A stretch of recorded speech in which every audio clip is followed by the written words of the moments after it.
So, Tom's missing the game on Sunday, huh? What? How come? He told Mike his sister's getting married out in Arizona and can't get a flight back in time. You know, it is tough to get in and out of this town.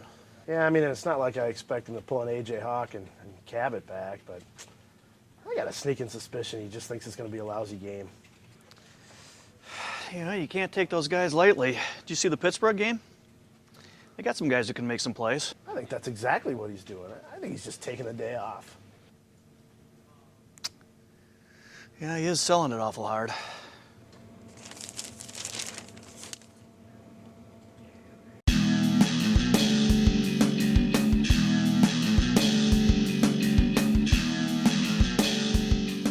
What's up, everybody? Tom Pelissero here with Pete Dougherty, back from the bye. Pete, you look rested. You look well. You ready to do this? Yeah, I got a lot of sleep over the weekend, so let's get to it. Okay, probably the biggest news thing coming out of the bye is the Packers re-signed Mark Tauscher, coming off of ACL surgery. How do you see this playing out? Because obviously at this point he's not ready to jump back into the lineup, but do you think it's a matter of time before he replaces Barber, or is this something that's performance-based, like a week-to-week thing? I would think it's just a matter of time. I mean, they brought him back for a reason. They've got some problems protecting the quarterback.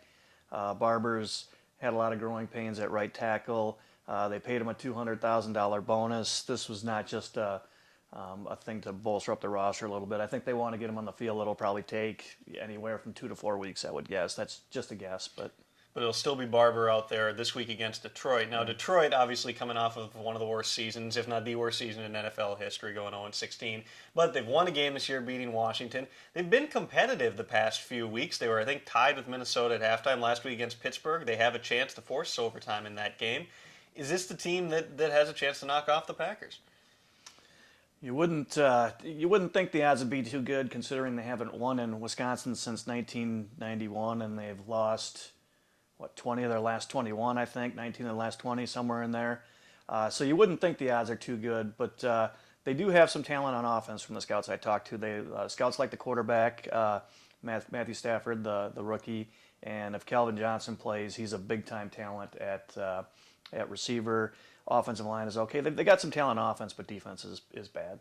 Now, big picture here, and we've got it on the board. The Vikings at 5-0. The Packers already are 2.5 games back, and that's a pretty substantial deficit even this early in the season. Now, in the coming weeks, the Vikings have to play Baltimore and Pittsburgh. Then they've got to come here.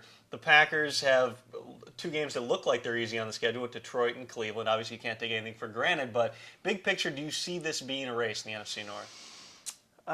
It's still, at this early juncture, yeah, I would still think, there's a lot of things that can happen. Somebody either taking off, Green Bay or Chicago taking off, and Minnesota coming back a little bit. But if the Vikings run off, 2 or 3 more wins, then it's all over but the shouting, obviously, because that would put them 4 games ahead. So, right now, still a tad, only a quarter at the quarter pole, still a tad early to say that this is a blowout. All over but the shouting, huh? Yeah. I've never heard that phrase. You're older we're, than me. we're pulling. You haven't heard? That's an old cliche. Apparently. Yeah. Well, that's what you bring back the really old ones, and they're new to the kids. So. For Pete, I'm Tom. See ya. Yeah. So I'd have to leave during the reception. I have to take 2 different connecting flights. One of them through Atlanta. Mike, I mean, I'd get back. I'd be on like. I got to talk to you about this weekend. What is it? My niece is getting baptized on Sunday in Chicago, and I'm the godfather. I thought you were Jewish.